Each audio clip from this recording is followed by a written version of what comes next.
Okay, so isang magandang umaga po sa lahat. And this is our second Sunday of the month. At last week, ako po ay nasa Claveria. Kasama ko po si Simo Claire. And we attended ang kanila pong 13th anniversary. At napakagandang malaman at mabalitaan yung pong mga magagandang bagay na ginagawa ng Panginoon sa atin pong Claveria Church. And patuloy po na nag-expand ang gawain ng Panginoon sa downstream. It's all because of the faithful partners in the ministry na patuloy po na kasama po natin sa paglilingkod sa Panginoon. At sa lahat po ng mga faithful partners natin, especially sa kanila pong pagbibigay. We are so thankful for having you in this church, in this ministry, dahil sa pamamagitan po ng inyo pong mga kaloob and offerings, ay patuloy po na umuusad ang gawain po ng Panginoon. And so, let's pray na ang atin pong Claveria Church ay patuloy po na gamitin ng Panginoon, hindi po lamang sa Claveria, but to the nearby municipalities. Dahil meron din po silang radio program na nai-air 7 days a week. At purihin ng Panginoon dahil it is an opportunity upang magamit ang media para po maipahayag ang salita ng Panginoon. Ngayong araw ay bibiyahe papuntang Canada yung mag-asawang pastor, si Pastor Leo and Simo Yoli. At let's pray na ang Claveria Church ay patuloy po na maging matatag dahil yun pong senior pastor ay magbabakasyon I think for 6 or 7 months. Hindi po natin alam kung hanggang kailan. Pero purihin ang Panginoon dahil may mga bagong mga manggagawa na itinayo ang Panginoon para po mag-administer sa church po natin sa Claveria.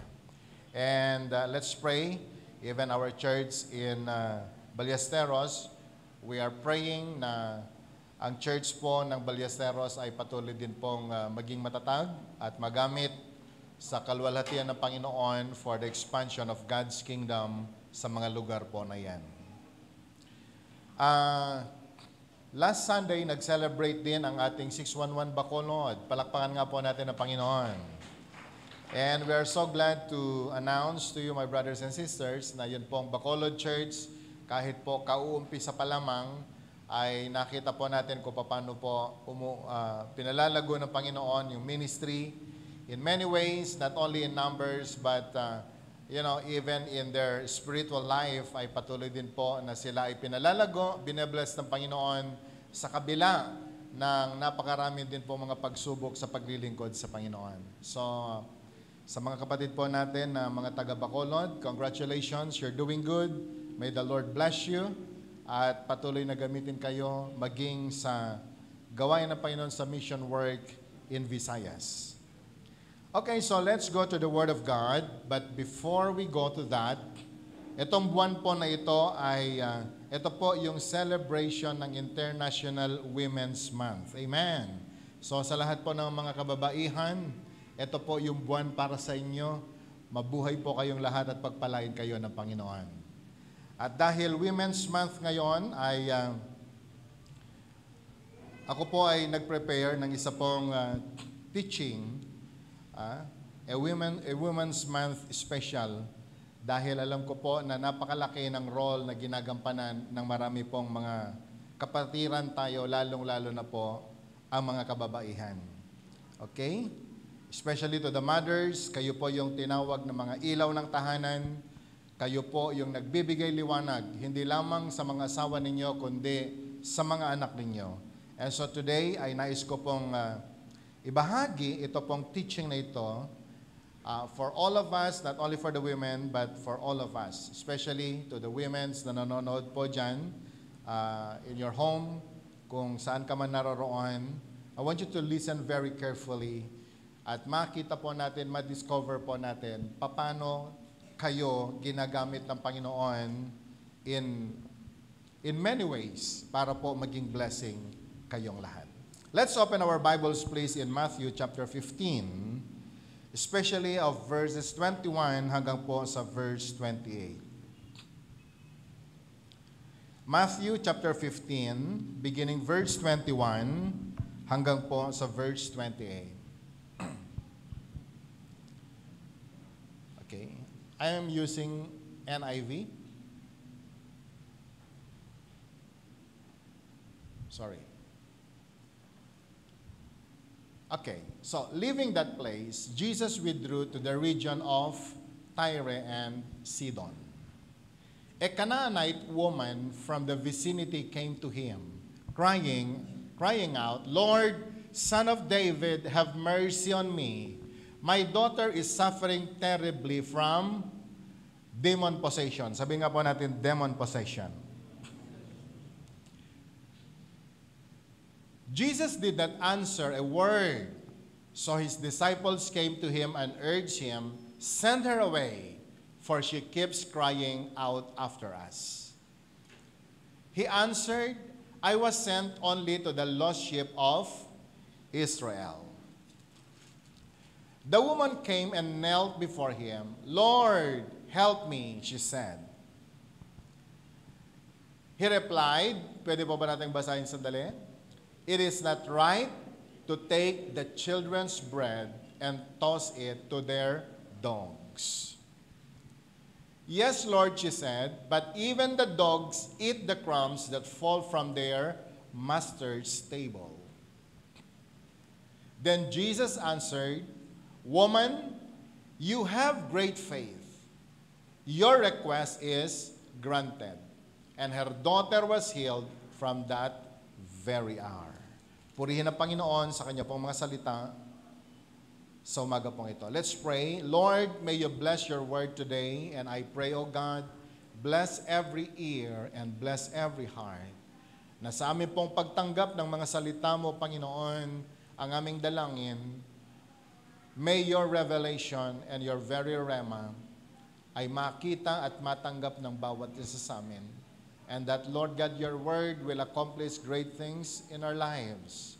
For this is your promise, O God, that every word that comes out from your mouth, it will not return to you void, but it will accomplish great things to whom you have sent it.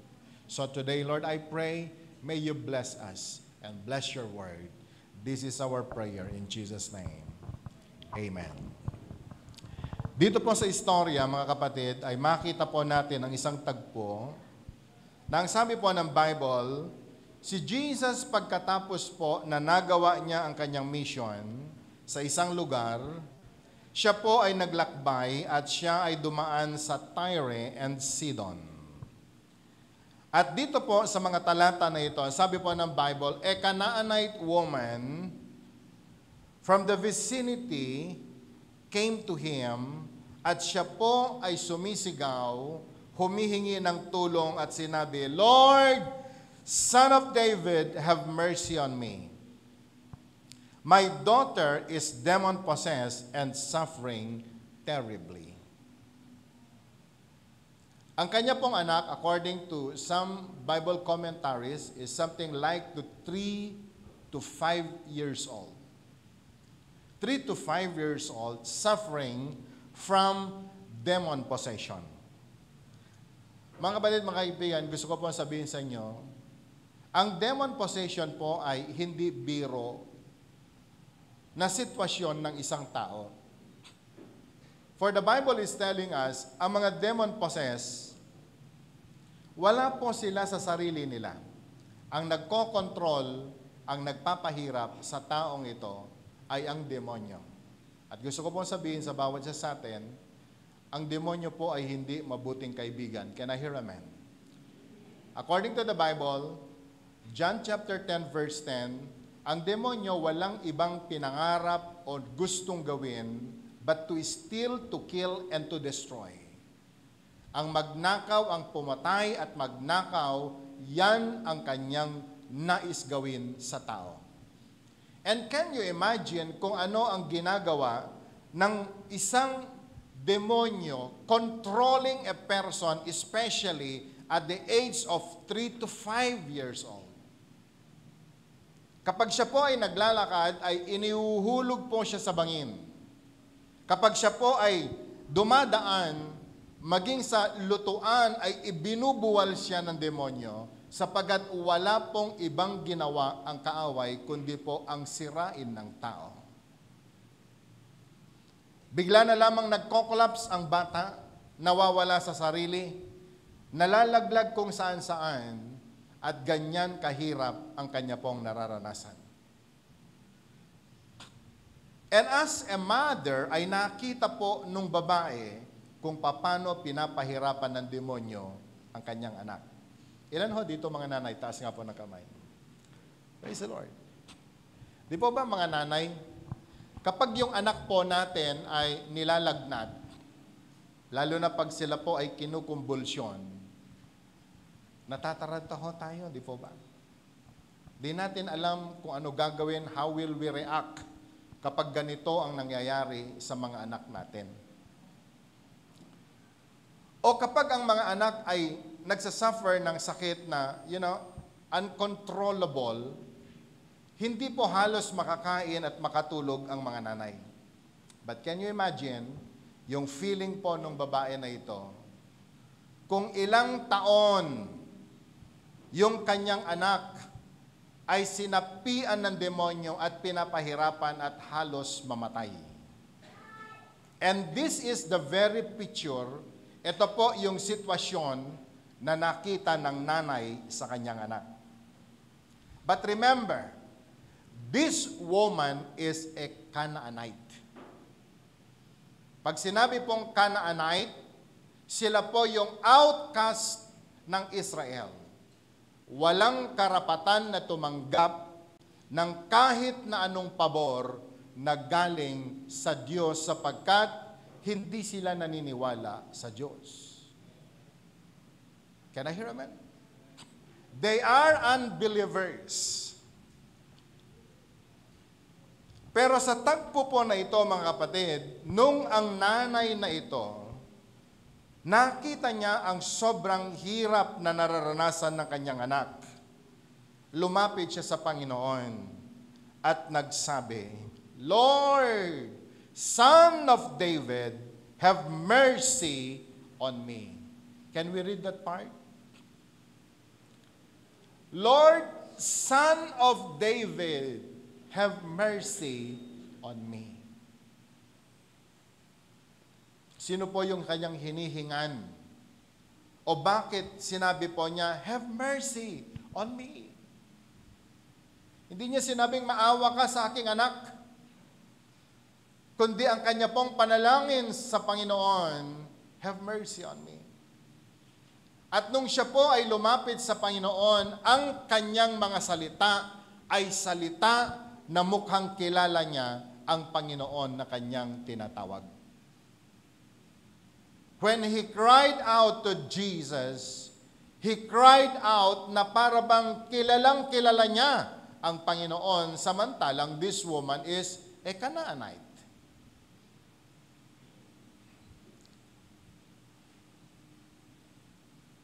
At ang kanya pong prayer, my daughter is suffering terribly from demon possession.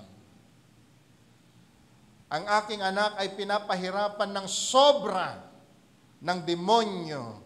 At siya po, sabi po ng Bible, ang kanya pong sinasabi, ganun na lamang ang pagpapahirap ng kaaway sa kanya. Kapatid kaibigan, ganyan ang puso ng isang ina, ang puso ng isang magulang kapag ang kanyang anak ay merong pangangailangan. In your notes, nilagay ko po dyan, a mother driven by circumstances to Christ. Bakit kaya siya lumapit sa Panginoon samantalang wala siya sa posisyon na dapat sanang lumapit sa Diyos? Sapagkat ang mga Canaanite, sila po ay persecutor ng atin pong Panginoon. They don't believe in God, they don't believe in the words of God, pero dito po sa tagpong ito, dahil po sa circumstance na kinalalagyan ng babae, siya ho ay lumapit sa Panginoon.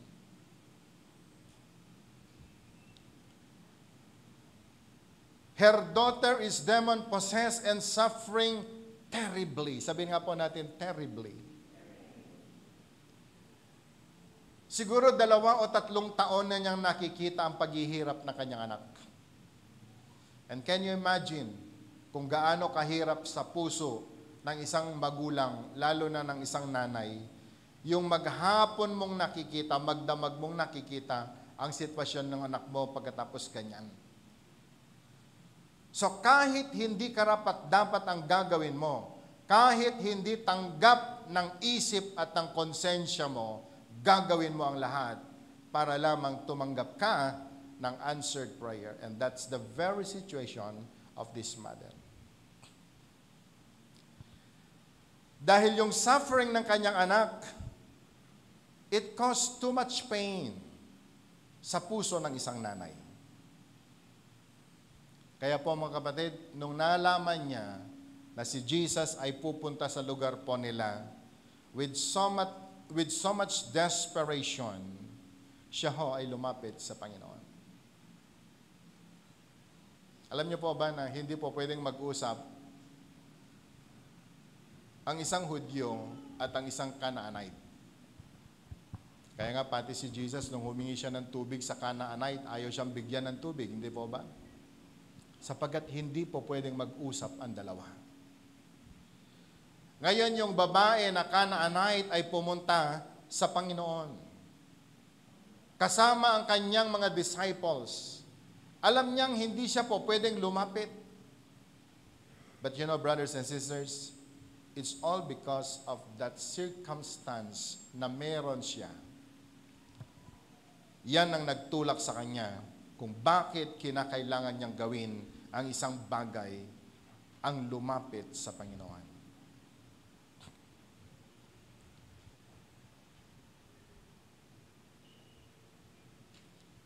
Alam niyo po ba mga kapatid, lalong-lalo po sa mga kababaihan, lalong-lalo na po sa mga nanay sa mga panahon na ito. Kung lamang maintindihan natin ang pangangailangan ng ating mga anak, palagay ko po ay ganun din ang feeling natin. Ganun din ho yung motivation natin sa paglapit sa Panginoon.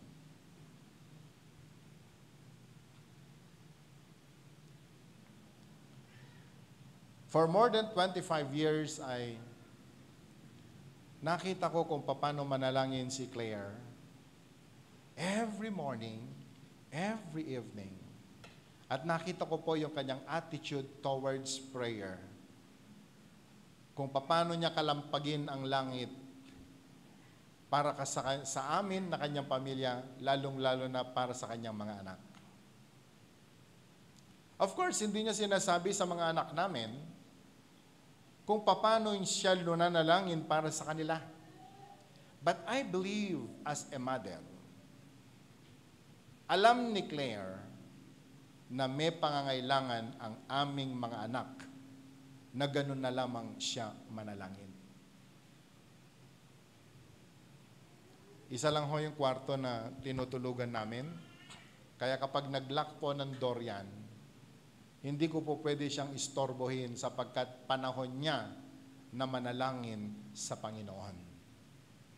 At kahit may lakad po ako ng madaling araw, kapag siya po ay nanalangin, hindi ko po pwedeng istorbohin sapagkat panahon niya na manalangin para sa Panginoon.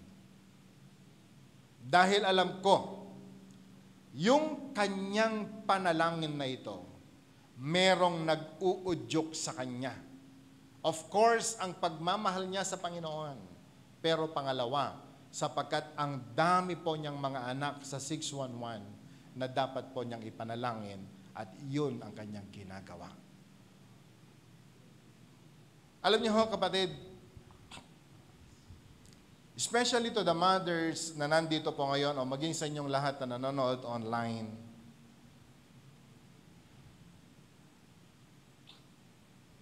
yung sigasig po nating manalangin sa Panginoon ay napakahalaga na ipakita sa Diyos.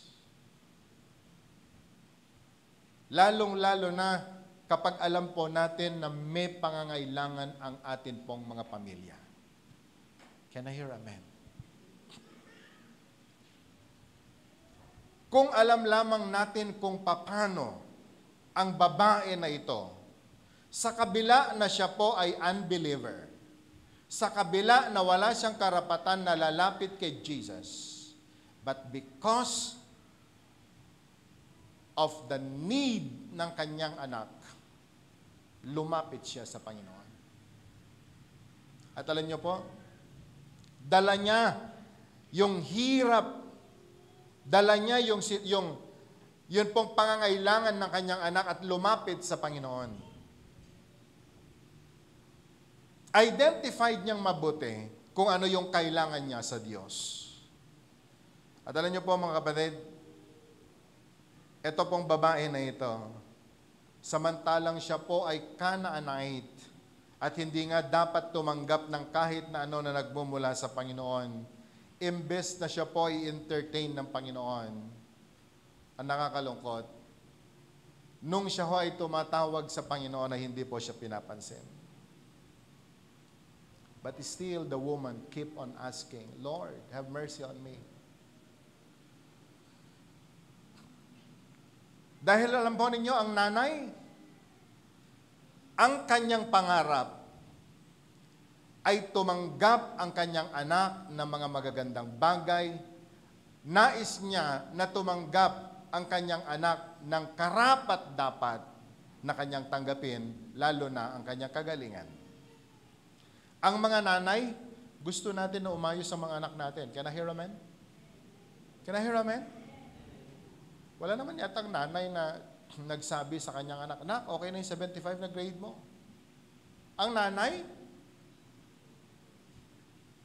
di ba, mapansin ho natin ang mga nanay. Hatid sa eskwela, paggawa ng assignment, lahat yan gagawin natin. Yung iba nga, nakikipag-away pag wala sa honor ang mga anak.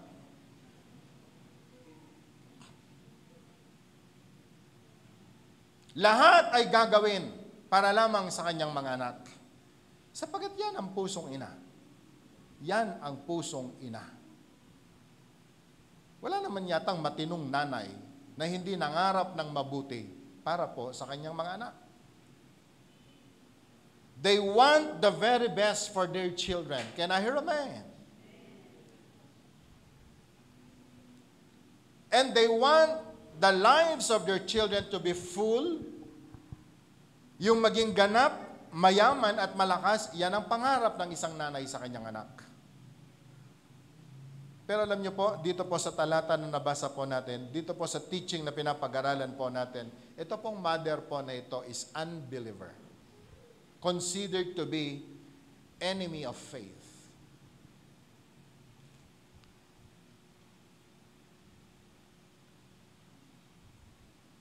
Driven by circumstances.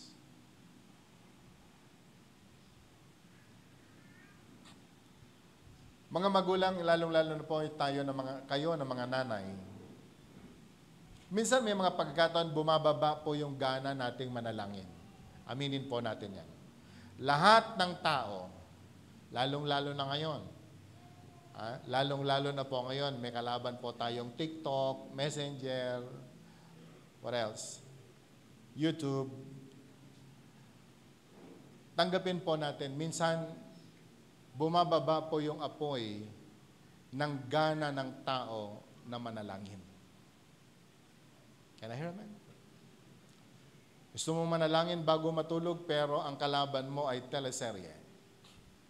Pag umaga, imbes po sana na manalangin ng tao, ang unang bubuksan messenger, sinong nag-text, sinong nag-message. Anong bago sa Facebook? But listen, brothers and sisters, kung lamang alam mo ang pangangailangan ng pamilya mo, palagay ko dapat mong unahin ang pananalangin sa Panginoon. Amen? Can I hear amen?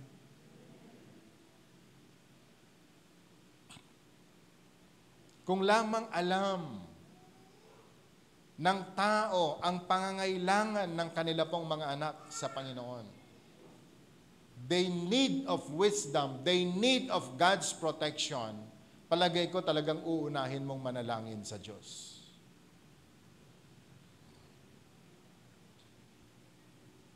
Every day. Ang hirap yatang maging pakampante sa mga panahon po nito dahil alam natin ang dami pong mga temptation sa labas. Kapag ang mga anak natin ay nasa labas na po ng tahanan natin, nasa outside ng control na natin sila, hindi natin alam kung anong pwede mangyari sa kanila. Kapag meron na pong naging problema, tsaka po tayo iiyak at magsasabi, Lord, bakit?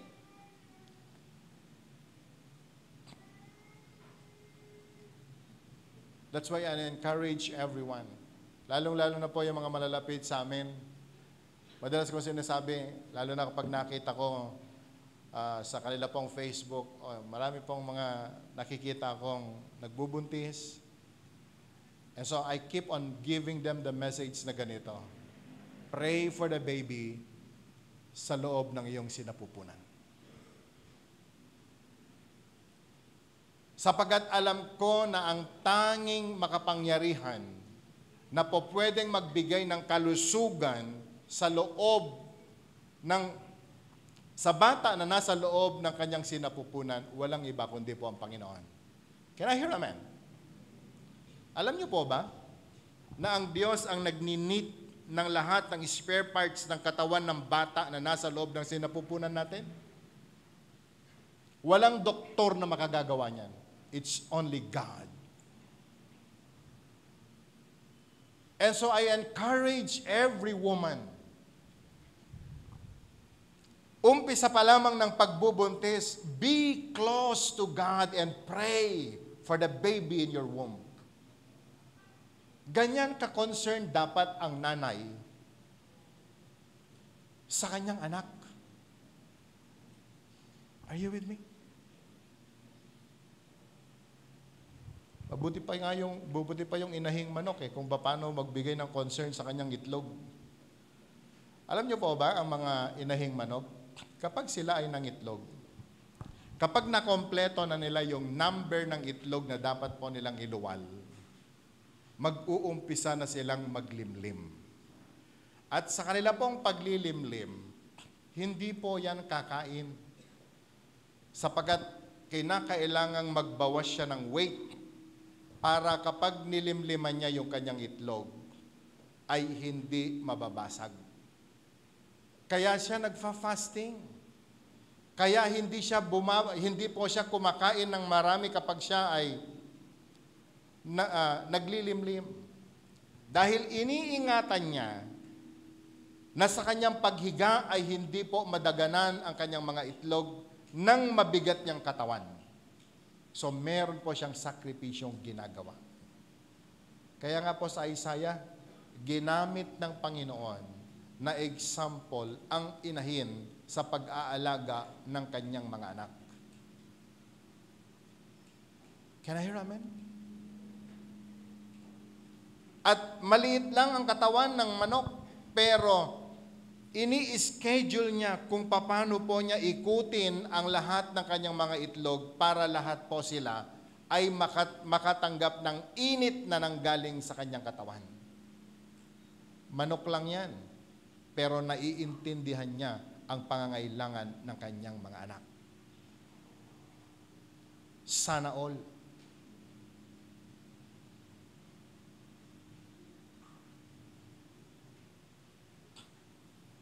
Sabi mo nga sa katabi mo, pati pala manok. Sabi mo sa kanya, may concern.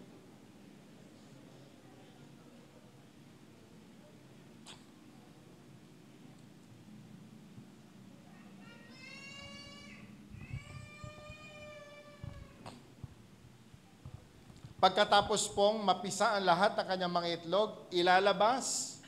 At pagkatapos, ganun pa rin pagdating po ng hapon o mapapansin po natin maging daytime ay kanya pong kinukuhan lahat ng kanyang mga anak at nililimliman niyang muli. To protect them sa mga pwedeng mag-attack sa kanya pong mga sisiw. Why? That is the role of a mother. Ang role ng mother ay hindi lamang magbigay sa kanya pong mga anak. Dahil marami pong mga nanay ngayon sa pagbibigay ng kung ano-ano sa mga anak dahil sa tingin po nila, yan ay pagmamahal, marami pong mga anak na napapariwara. But in this text, an unbeliever mother, nakita niya yung sobrang need ng kanyang anak. Ang pangangailangan ng kanyang anak, hindi lamang yung siya ay gumaling sa demon possession niya, but the need of her child, the need of God. Dahil alam ng nanay na ito na kailangan ng anak niya ng presence ng Panginoon. Can I hear amen? Kaya nga po yung babae, nilapitan niya yung Panginoon sapagat alam niya, yan ang kailangan ng kanyang anak. Sapagkat alam nung nanay, wala sa kanila. As a Canaanite, wala po sa kanila ang presence ng Panginoon. And so dahil wala sa kanila ang presence ng Diyos, prone po sila na kontrolin ng demonyo. Nakuha po ba natin yung punto? At nung nakita po ng nanay ang pangangailangan nila, the need of God, kaya siya lumapit sa Panginoon. Sa verse 23, pwede po ba nating mabasa? Sandali.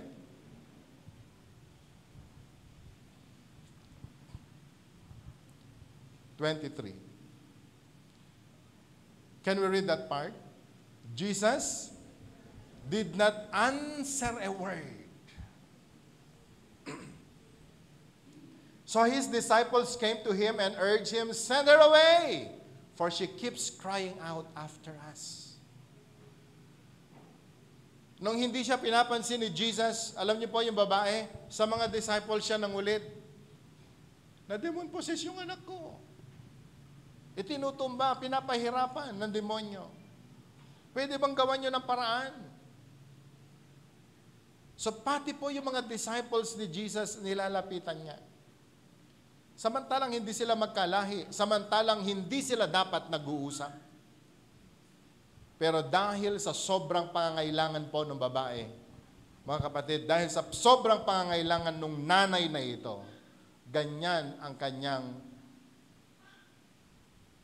paglapit sa Panginoon at sa mga disciples ni Jesus. So in point number 2, gusto ko pong makita natin yung persistence nito pong mother po na ito. Sa verse 23, Jesus was ignoring him. Jesus is ignoring her. Ini-ignore ng Panginoon maging ang kanyang panalangin.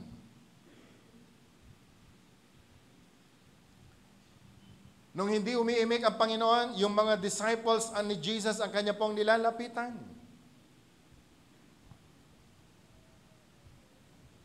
So sabi po ng mga disciples, "Lord, pwede bang paalisin mo na yung babae na yan? Ginugulo niya tayo." Sa verse 24, pwede ba natin makita ang sabi ni Jesus? He answered, "I was sent only to the lost sheep of Israel." In the hearing of the woman, sinabi po ng Panginoon sa mga disciples niya, naririnig ng babae, "I was sent only to the lost sheep of Israel." Paraphrasing the text, hindi ako tinawag para sa mga Canaanites. Tinawag lamang ako sa mga lost sheep ng Israel.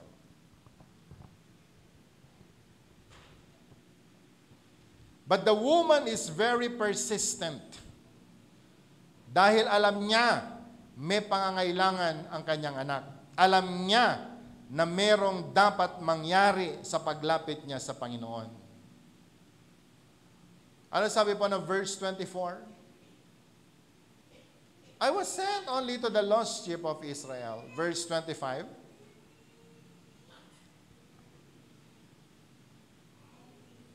Tinanggihan na siya, pero mas lalo pa siyang lumapit sa Panginoon at sabi, Lord, help me, she said.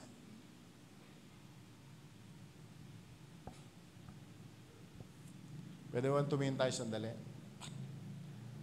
Ano kaya itsura natin kung tayo yung babae? Sinabi ng Panginoon. Yabang umihingi ka sa Kanya, hindi Kanya pinapansin. Dinalapitan natin yung mga disciples niya, hindi pa rin tayo pinapansin. Pagkatapos maririnig mo pa, sasabihin ng Panginoon, wala kang aasahan sa akin. Si Jesus ay hindi po nag-entertain ng mga Canaanites, but only the lost sheep of Israel. How do you feel?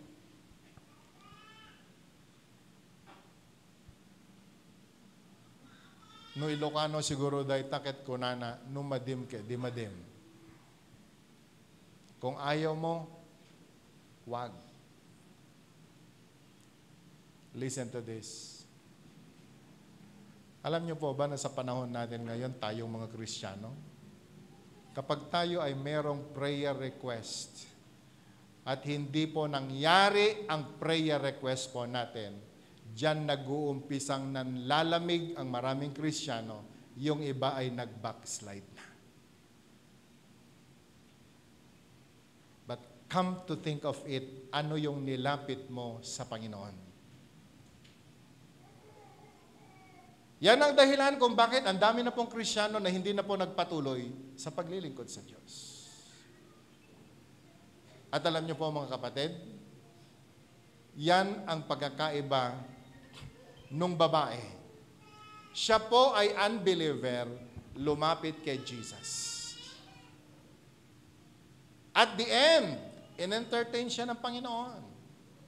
Pero nakakalungkot yung anak ka na ng Diyos, pagkatapos nag-pray ka kay Lord, at hindi na ibigay, hindi nag-grant yung panalangin mo, yung anak ng Diyos ang pumunta sa Kanaan.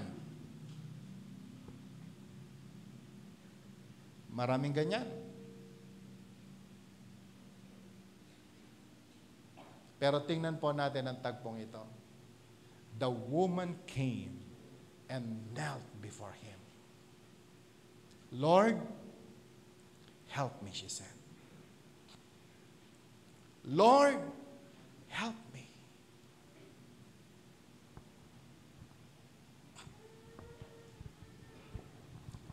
Ang pinakamasakit sa lahat, yung verse 26. Pwede po ba nating basahin?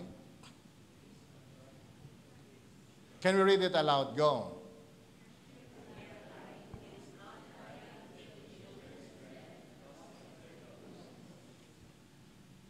In the hearing of the woman ay sinabi ng Panginoon, si Jesus ang nagsalita dyan, it is not right to take the children's bread and toss it to their dogs. Yung hindi ka pinansin, okay lang siguro eh. Pero yung tawagin ka ng Panginoon na you are a dog, parang ang hirap yata niyan. Sinasabi ng Panginoon, ang miracles hindi para sa kung kangi-kangino. It is only for the children of God. At hindi dapat ibigay sa mga aso. A woman na meron pong pangangailangan. Ano ang sabi po ng verse 27? Ano po sagot ng babae? Yes, Lord, she said, but even the dogs eat the crumbs that fell from their master's table. Yung persistence po ng babae, kahit pa sinabahan siyang hindi dapat ibigay ang mga tinapay sa mga aso, sumagot po siya, Lord, alam ko, aso na kong aso. Pero kahit yung mga mumo na nahulog sa lamesa, ay pwede naming kainin. Hindi siya humihingi ng tinapay. Okay? Sa mga ibanag, ang tawag doon, piri-piri laman. Okay? Yung mga mumug na lang na nahulog, yun na lang ang akin.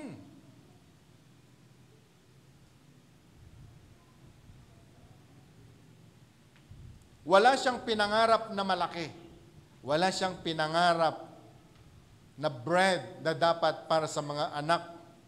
Pero ang kanyang pangarap, yung mga nauhulog na lamang sa lamesa. Ang daming discouragement na kanya pong na-encounter sa paglapit niya sa Panginoon. Lumapit siya sa Diyos as an unbeliever.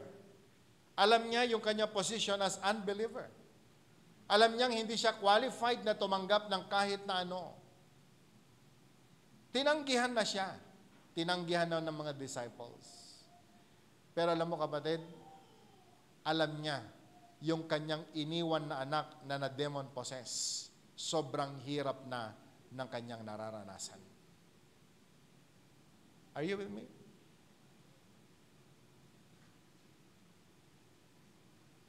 Baka pwedeng ikamatay ng kanyang anak. Kaya nga ho siya lumapit kay Jesus. Pagkatapos ganyan ang maratanggap niya sa mga disciples, sabi ng mga disciples, Lord, pauwiin niyo na siya. Istorbo lang yan. Pati kami, ini-istorbo niya. Pero lumapit pa rin siya at nagsabi, Lord, help me. And then Jesus answered, ang mga aso hindi dapat pakainin.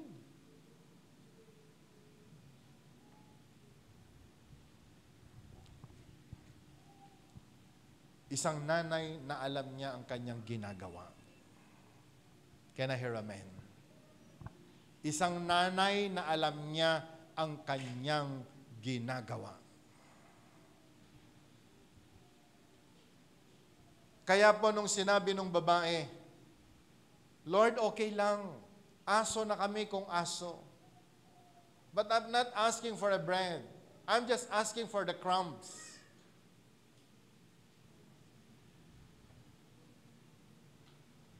Ano ang sabi ng verse 28?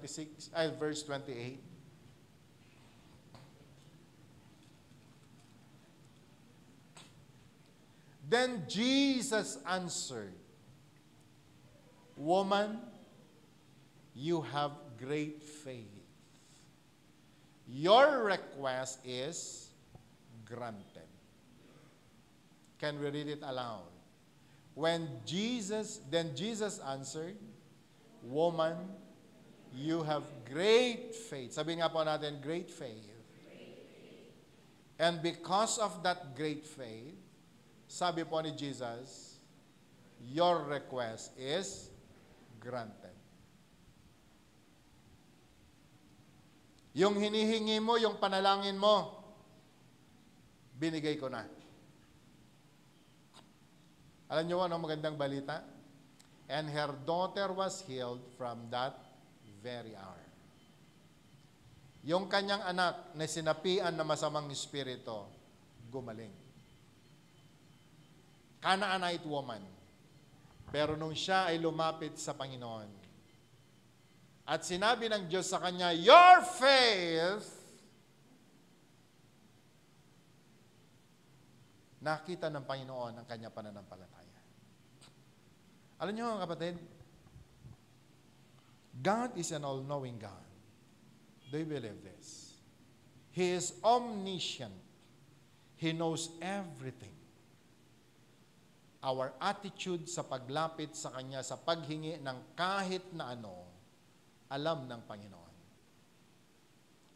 At alam din ng Diyos kung gaano kalaki ang pananampalataya natin sa paghingi ng kahit na anong mga bagay na hihingin mo sa Panginoon. Do, alam ng Diyos, alam ni Jesus na siya po ay unworthy to receive it. But because of her persistence. Sa ibang mga istorya, humanga ang Panginoon sa pananampalataya ng babae na ito. Mas matindi pa ang kanyang pananampalataya kaysa mga taga-Israel. And so immediately, the Lord answered his request. Request granted. Can I hear amen? Parang ganito.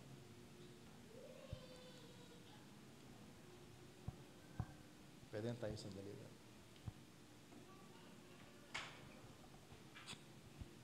Okay. Hindi ko dala ang anak ko nung lumapit ako sa Diyos. Pero alam niya, kapag ang pananampalataya ng taong lumapit sa Diyos, natuwa ang Panginoon. The very moment na tinanggap mo,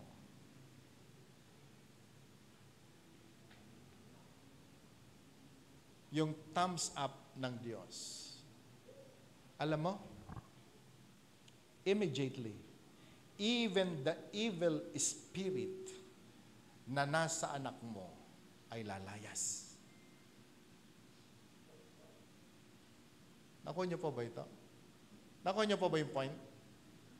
May mga nanay, okay, hindi lang mga nanay, tayo na mga magulang. May mga attitude ang mga anak po natin na minsan hindi ho natin gusto. Tama? Ilan ho dito mga magulang, taas ang kamay? May mga attitude po ba mga anak natin na ayaw natin? Na alam mong hindi pumasa sa standard ng Bible at hindi pumasa sa standard ng Diyos?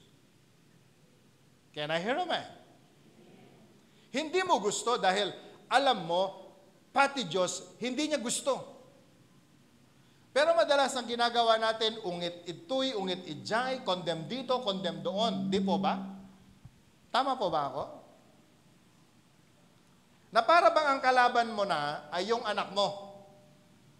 Pero hindi mo ba alam na ang demonyo pwedeng magpadala ng spirit, ng demon, ilalagay sa anak mo para sirain ang buhay niya, ang buhay mo bilang magulang, at sirain ang buong pamilya mo.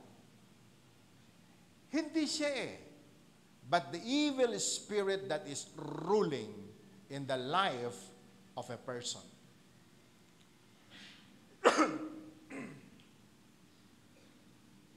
But oftentimes, tayo po ng mga magulang, masyado pong physical o masyado na pong personal ang laban natin sa mga anak natin. Can I hear amen? Dalhin mo siya church, madi na kayat. I-motivate mo siya pumunta sa church, ayaw niya. Di ba? May mga anak po na ganyan. Sabihan mong magbasa ka ng Bible, ayaw din. Kasi ang gusto niya, ML. Ang gusto niya, lahat ng mabuti ayaw niya. Yan ang ginagawa ng anak. Are you with me? Pero alam mo, yung babae, lumapit sa Diyos. Nagmakaawa sa Panginoon. Nanalangin, Lord, have mercy on me. She's an unbeliever.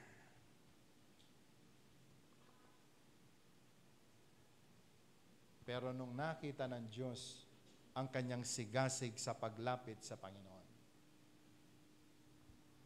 that very moment na na-identify ng Panginoon yung faith ng babaeng ito, yung kanyang anak na na-demon possess, umalis ang demonyo sa kanya. Can I hear amen? Can I hear amen?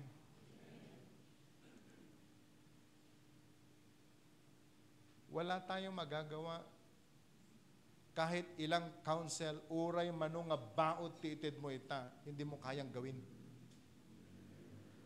Minsan, tayo lang at ng mga anak natin ang nagkakaroon ng gap.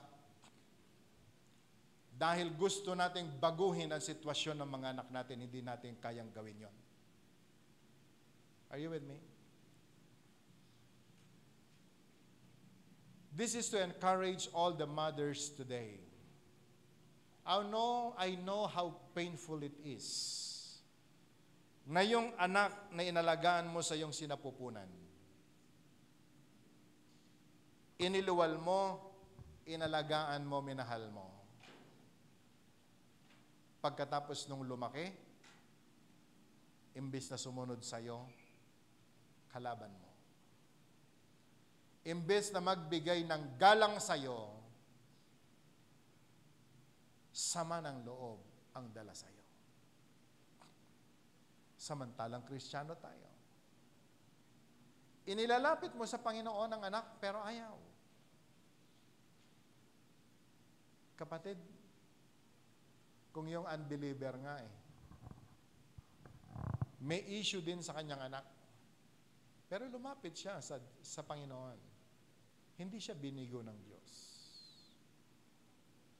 Mga nanay, ang dami pong mga nanay ngayon na may sakit because of too much stress to their children. Too much pain in their hearts because of the attitude of their children. Bakit naging masama sila? Hindi naman natin yun itinuro In fairness, yung iba nagpa-DSWD na. Yung iba, yung anak, sila pa ang nagpa-human rights. Yung mga nanay pa ang mali. Kaya maraming mga nanay sa counseling nagtatanong sa akin, Pastor, wala bang parents' right? Sa ngayon, wala. Pero mga nanay, makinig ho kayo mabuti. Minsan may mga anak tayong manhid. Hindi naintindihan yung sakit at hapdi ng pagdadalang tao. Kahit yung panganganak, hindi nila naintindihan. Ilapit na lamang natin sila sa Panginoon. Can I hear amen? Kung ayaw nilang lumapit sa Diyos, ikaw na lumapit sa Panginoon.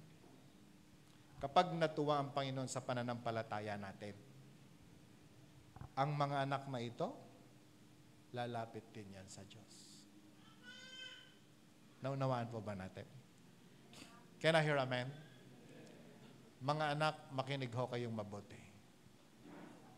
Pwede po bang makita, ilan ho dito ang mga anak, taas nga ho ng kamay?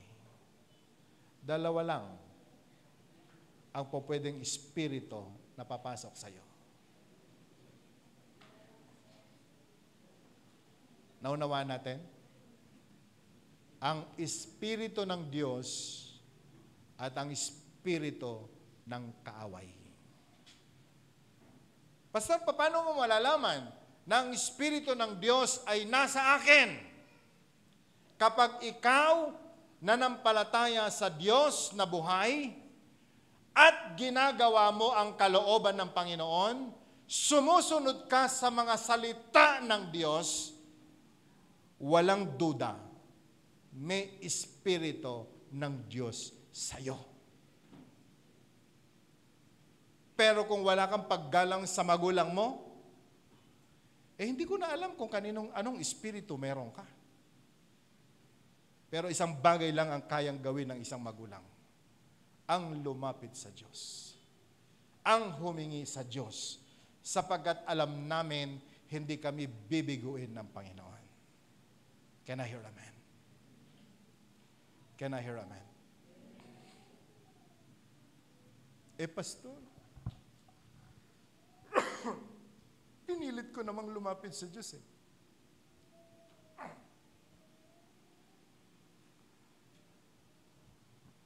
Paano ka ba lumapit sa Diyos?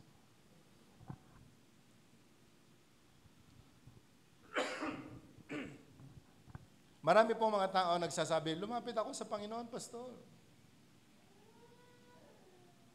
Pero hindi ko alam kung gaano ka kasigasig sa paglapit sa Diyos. Yung babae, sabi ni Jesus, sabi po ng Bible, nung lumapit yung babae, hindi niya pinansin. Nung lumapit po yung babae, sinabihan ng Panginoon, I was called for the lost sheep of Israel, not for you. Lumapit pa rin siya at sinabi, Lord, have mercy on me. Ano sabi ni Jesus sa kanya? I will not give the children's bread to the dogs.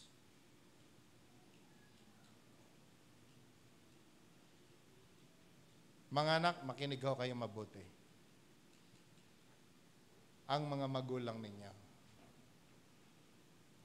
Ganon ang presyo na binabayaran nila sa paglapit sa Diyos, mapabuti ka lang.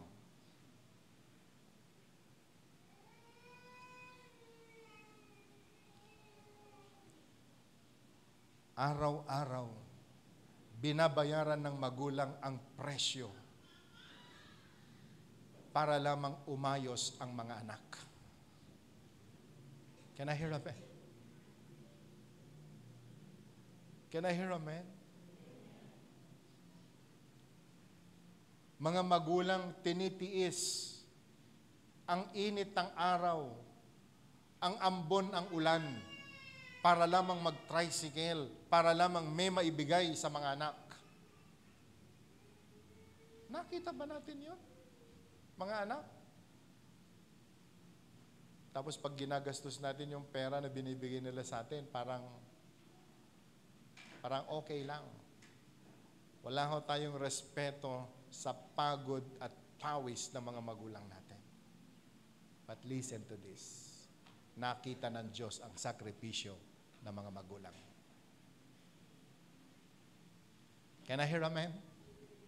So I encourage lahat po ng mga nanay and even that lahat po ng tatay, huwag ho tayong magsawa sa paglapit sa Diyos.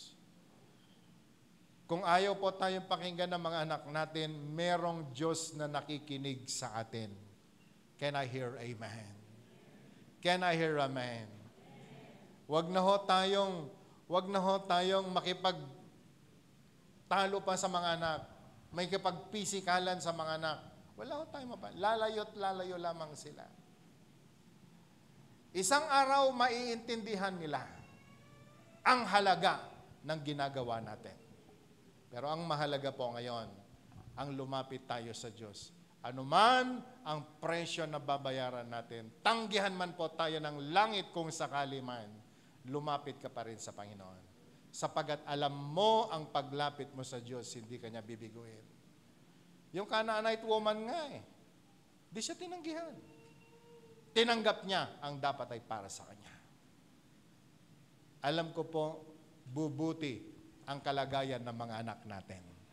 Tayo man ay magiging masaya sa kahihinatnan ng buhay ng ating pong mga anak. Can I hear amen? Can I hear amen? So lahat po ng mga kababaihan, nakita na ng Diyos ang sakripisyo po natin. Huwag ho tayo mawala ng pag-asa. Lumapit ka pa rin sa Panginoon. May nag-aabang na blessing para sa iyo at maging sa mga anak mo. Sa mga anak, ulit aking babanggitin ito. May nanay, may tatay na nagpe-pray para sa iyo. May magulang na nagsasakripisyo para sa iyo. Respetohin mo sila. Ano sabi po ng Bible? Mabubuhay ka ng mahaba sa lupang ibabaw. Anong ibig sabihin? Kapag hindi mo sila nirespeto, alam mo na may kahihinatnan ang pagiging suwail sa mga magulang. Ano yon, pastor? Isang araw magiging magulang ka din. Ang butil ng pagre-rebelde na itinanim mo, magbubunga din ng marami. Huwag nawang siksik-liglig at umaapaw ang babalik sa iyo. Ngayon pa lang, umayos ka. Tingnan mo ang luha ng mga magulang mo at pagpapalain ka ng Diyos. Can I hear amen? Bago po ako manalangin, sa lahat ng mga nanay na nandito ngayon, sa lahat ng mga kababaihan na nandito ngayon, maging sa lahat ng nanonood online, Pagpalain nawa kayo ng Panginoon. And Happy Women's Month sa lahat. Kayo ho ang tinatawag naming ilaw ng mga tahanan. Ang sakripisyo po ninyo sa Diyos at sa mga mahal nyo po sa buhay, hindi po mawawalan ng kabuluhan. Pagpapalain po kayo ng Panginoon. Can I hear amen? Sumadali nga po tayong yumuko at manalangin.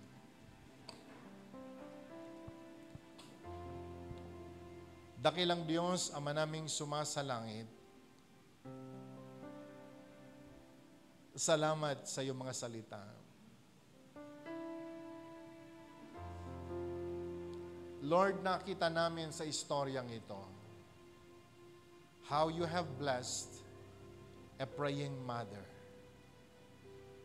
Kung paano mo, Panginoon, ginalang at sinagot ang isang babae sa kanya pong panalangin, sa kanya pong panaghoy, hindi mo siya binigo. Sa kabila na siya po ay unbeliever, sa kabila na hindi siya karapat-dapat tumanggap ng kahit na anong mga magagandang bagay na nagmumula sa iyo dahil sa kanya pong posisyon sa buhay. But Lord, still, ipinagkaloob mo sa kanya ang kanya pong pangangailangan. Binayayaan mo siya na maging ang kanyang anak na sinapian ng masamang espiritu, lumaya at gumaling. Dakilang Ama, sa araw po nito, nakikita mo ang bawat buhay. Nakikita mo, Panginoon, ang lahat ng iyong mga anak, maging ang lahat ng nanonood online. Alam mo, Panginoon, ang kanila pong mga panalangin. You know, Lord, even the challenges na kanila pong hinakaharap ngayon, lalo na sa kanila pong mga tahanan. Lord, ang aking dalangin,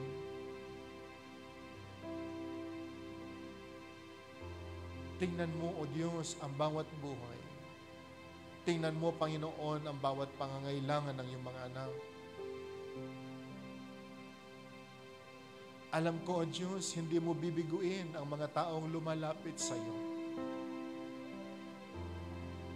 Sapagat pinangako mo, Panginoon, them that ask, you will give. And to them that knocks at your door, you will open the door for them. Alam mo rin, Panginoon, ang mga pain na dala-dala, lalong-lalo ng mga magulang ngayon. Marahil ang mga pains na ito ay dulot ng kanilang mga anak sa kanila. But I pray, Lord, today, let your Spirit move in our midst. Let your presence, O God, come.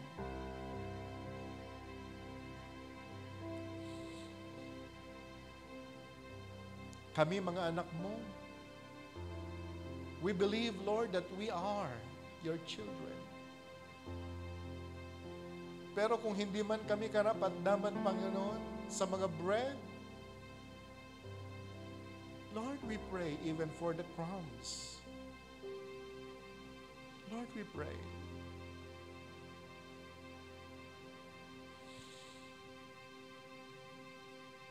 Sa lahat ho ng mga nanay ngayon na nandito, kung kayo po ay may pangangailangan sa Diyos, I want you to stand up before Him.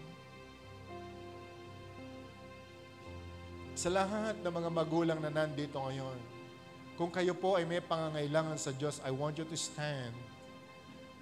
Tumayo po tayo. Lumapit sa Panginoon.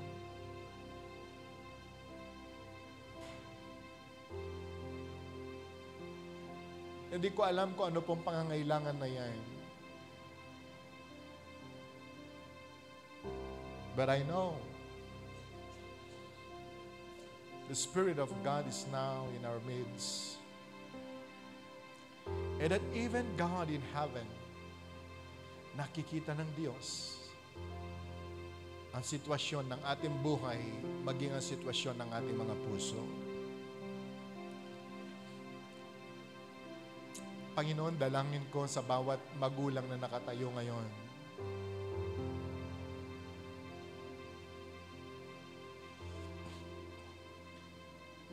Lord, I pray, grant their desire. I pray, Lord, may you grant all their desires. May you bless even their children. And I pray, O God, na ikaw din ang magsasabi sa kanila, Panginoon, because of their faith, their cries and their prayers, their requests are granted. Lord, this is your word. So God, I pray in the name of Jesus, grant every desire of your children now. In the name of Jesus. In the name of Jesus. And Lord, I pray, anuman ang kanilang mga prayers ngayon, of whatever desire na meron sila, ito man ay para sa kanilang mga anak o sa kanilang pong mga kaanak, to their families and clan. Listen to their prayers. Give their desires. At ang dalangin ko, Panginoon, even now, you are doing great things, O God, sa mga tao na kanila pong dinadala sa iyong paanan. Thank you for that answered prayer. Thank you, Lord, for your grace. Thank you, Jesus. And we believe na meron kang ginagawa sa araw po na ito. At ang aking dalangin, Panginoon, ang aking dalangin, O Lord, may you open the floodgates of heaven now, O God, for your people. Let them receive, O Lord, their prayer. Let them receive, O God, their very desire. Let them receive, Panginoon, their portion. At ang aking dalangin, Panginoon, bless their families. Bless, Lord, even their work, their career, their businesses. At ang aking dalangin, Panginoon, katulad ng iyo pong ginawa sa babae, sa istorya pa na ito, Panginoon, nung nakita mo ang kanyang pananampalataya, you have granted, O God, her very desire. So today, Lord, I pray, open the floodgates of heaven now for your people, and let them receive, and let them receive, O God, their answered prayer in the name of Jesus. At ang aking dalangin, Panginoon, sa bawat isa na nandito ngayon, may you release your healing, O God. Heal every sickness and diseases. And Lord God, I pray that may you bless all the works of their hands. Even those people watching online, Lord God, I declare the complete victory na ginawa mo na sa krus ng Kalbaryo ay matanggap ng iyong mga anak, O Lord, as they continue to receive your word. And Lord, I pray, Panginoon, lubusin mo ang kagalakan ng iyong mga anak. At sa amin pong paglisan sa lugar na ito, Lord, bit-bit namin ang lahat ng tagumpay na ginawa mo na sa krus ng Kalbaryo. Sapagkat Diyos ka, Panginoon, kaya mong ipagkaloob ang lahat naming mga pangangailangan. Be with us even for the whole week. May your divine protection be upon us and even our families, so that, Lord, in our lives, may you be glorified at ikaw, Panginoon, ang mapapurihan sa buhay namin. Binabalik na po namin sa iyo ang lahat ng papuri at ang lahat ng pasasalamat sa pangalan ni Jesus. Lahat po ay magsabi ng Amen. Okay, before we go, kung yung mga anak ninyo ay nandito ngayon, gusto ko pong lapitan nyo sila o kayo pong mga anak ay lumapit sa mga magulang ninyo and let your parents bless you. You need that sapagkat ang panggagalingan ng blessing mula sa Diyos papunta sa mga magulang at ang mga magulang, yan ho ang ibibigay sa inyo. God bless you all and see you next Sunday.